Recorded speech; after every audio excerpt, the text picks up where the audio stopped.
primeiro momento que vocês precisam entender é que todo o processo de produtividade começa com algo chamado clareza. E Wendel, o que é clareza de fato? Eu vou te dizer, clareza é o que as pessoas talvez mais careçam hoje em dia. Clareza significa saber o que realmente você quer. É saber o que realmente é importante para você. Talvez você me diga assim, Wendel, eu já sei o que exatamente eu quero. Wendel, eu já sei o que é exatamente importante para mim. E se eu te peço, então escreva isso aqui numa folha de papel, então me diga o que realmente é importante para você de uma forma específica. Pouquíssimas pessoas conseguem fazer isso. Porque perceba, se eu não sei o que realmente é importante para mim, como é que eu vou dizer não para outras pessoas ou situações que tentam atacar o que é importante para mim? Quando, por exemplo, a minha família começa a tomar o meu tempo, quando, por exemplo, minha esposa, meu marido começa a buscar sabotar isso daqui, porque eu não tenho clareza que isso aqui é a coisa mais importante. Tudo vai começar baseado em clareza.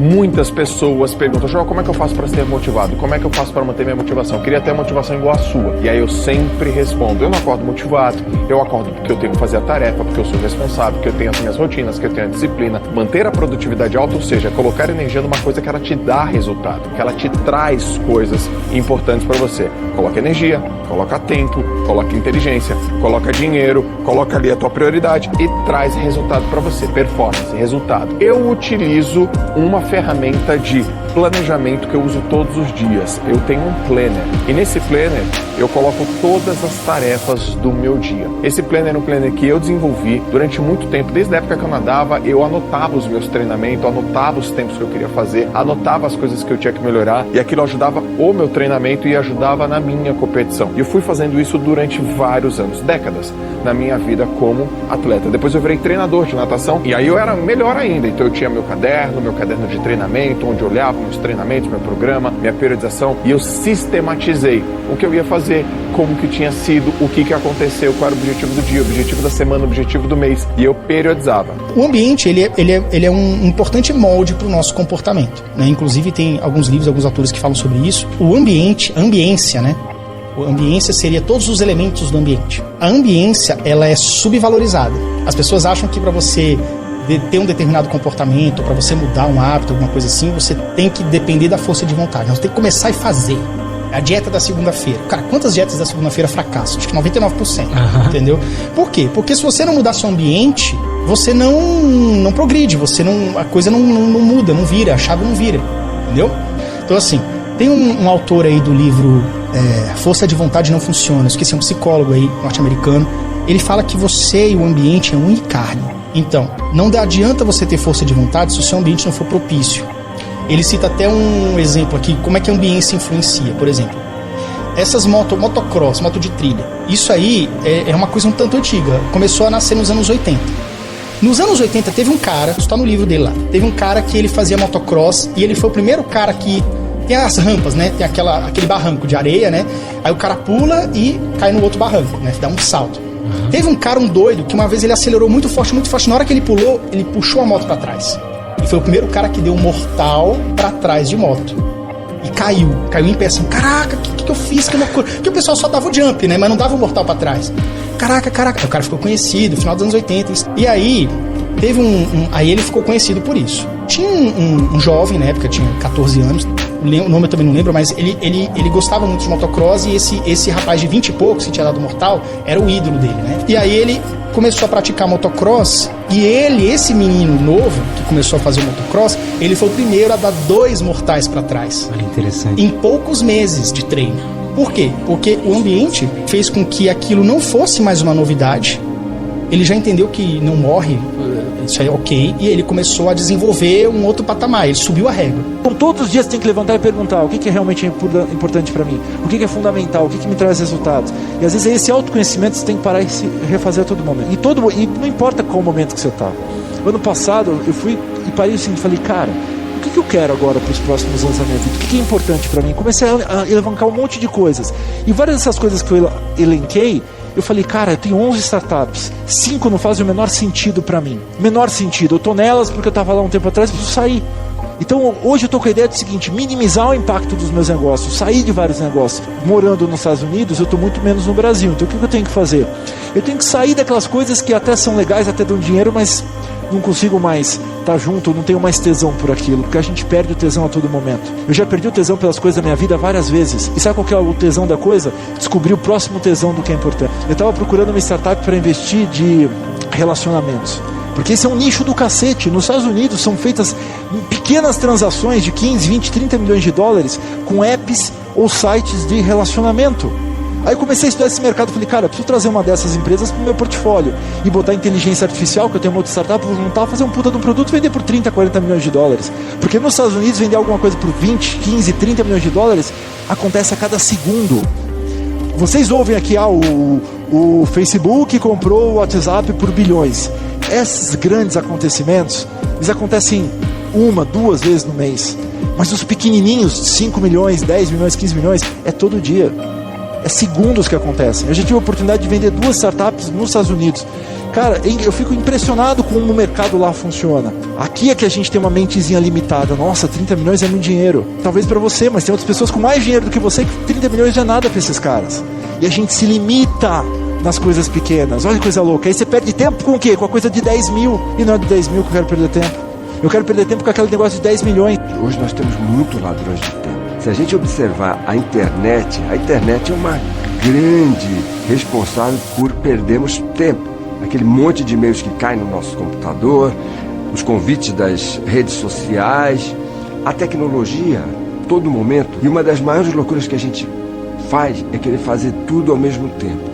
Então, quando a gente se mete a atender a equipe, a secretária, aí alguém chega lá com uma capa, pede para eu palpitar no press release e o contratante que quer falar comigo, esse mundo de profissionais que nos cercam e que todo o tempo querem respostas imediatas, precisam ser organizados. Então a primeira coisa que você precisa fazer é analisar o que é realmente importante na vida. Essa eu aprendi fazendo um curso do Robert Allen. Então eles falam o seguinte: download your brain. Esvazie seu cérebro, faça o download de tudo que está na sua cabeça. Uma das coisas que mais destrói a nossa produtividade é ficar com aquele monte de coisas na cabeça. Preciso ligar para o banco, preciso visitar minha mãe, preciso cuidar do meu filho, preciso levar o carro para revisão. Então, não carregue na sua cabeça. Todos os dias, quando você terminar o dia de trabalho, download your brain. Escreve tudo, faça uma lista de tudo que está no seu cérebro. Pelo menos para aquela noite você poder descansar. Se você não fizer o download do seu cérebro, se você não esvaziar as preocupações que estão na sua cabeça, eu vou garantir uma coisa para você: sua noite vai ser de insônia, vai ser de preocupação, você vai acordar no dia seguinte com aquele gosto amargo na boca. Por quê? Porque ficou tudo pererecando na sua cabeça, tudo pulando ali. Então você vai escrever tudo que está na sua cabeça. Terminou o dia, escreve, esvazie. Quando você fizer o download, você vai ter essa sensação: ufa! Se engana quem pensa que ser produtivo é apenas fazer diversas tarefas, como numa corrida contra o tempo.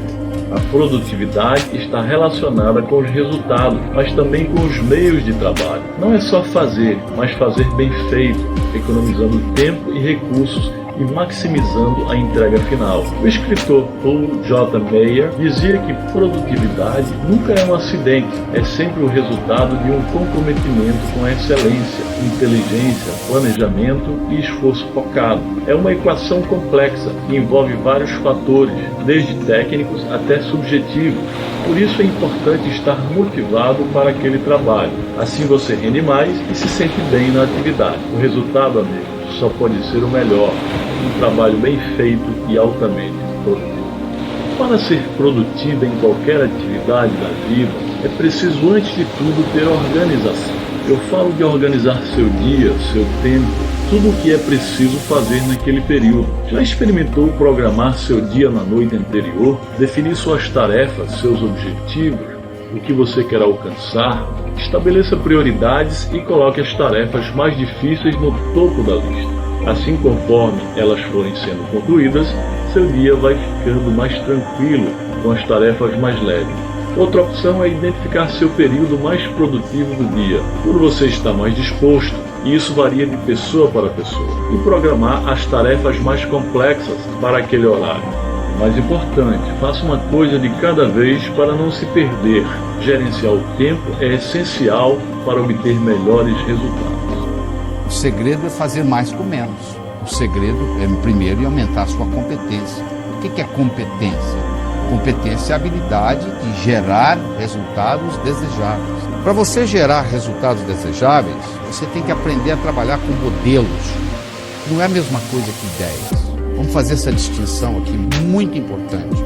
Então preste atenção. Eu vou usar uma analogia para explicar para você o que é um modelo. Imagine que eu desse de presente para você agora uma pérola. Você não ia ficar segurando essa pérola na mão, não é verdade? Você ia colocá-la no seu bolso. Né? Daqui uma semana eu me encontro com você pela segunda vez e lhe dou uma segunda pérola. De novo, você vai colocar no bolso. Daqui 15 dias eu me encontro com você pela terceira e última vez e lhe dou uma terceira pérola. E você coloca ela no bolso. Daqui 6 meses eu me encontro com você e pergunto assim: onde estão as pérolas que eu lhe dei? E você vai responder mais ou menos assim: a primeira eu deixei no criado mudo, a moça que arruma lá em casa não viu, jogou no lixo. A segunda eu esqueci no bolso da calça, a calça foi para a lavanderia e voltou sem pérola. E a terceira eu guardei tão bem guardado que não sei onde eu coloquei. Verdade? Se eu tivesse lhe dado um fio de nylon e orientado você para colocar as pérolas no fio de nylon, fizesse um colar e colocasse o colar no pescoço, eu me encontrasse com você daqui a 6 meses e perguntasse onde é que estão as pérolas, você ia dizer: estão aqui, eu fiz delas um colar. As pérolas são ideias.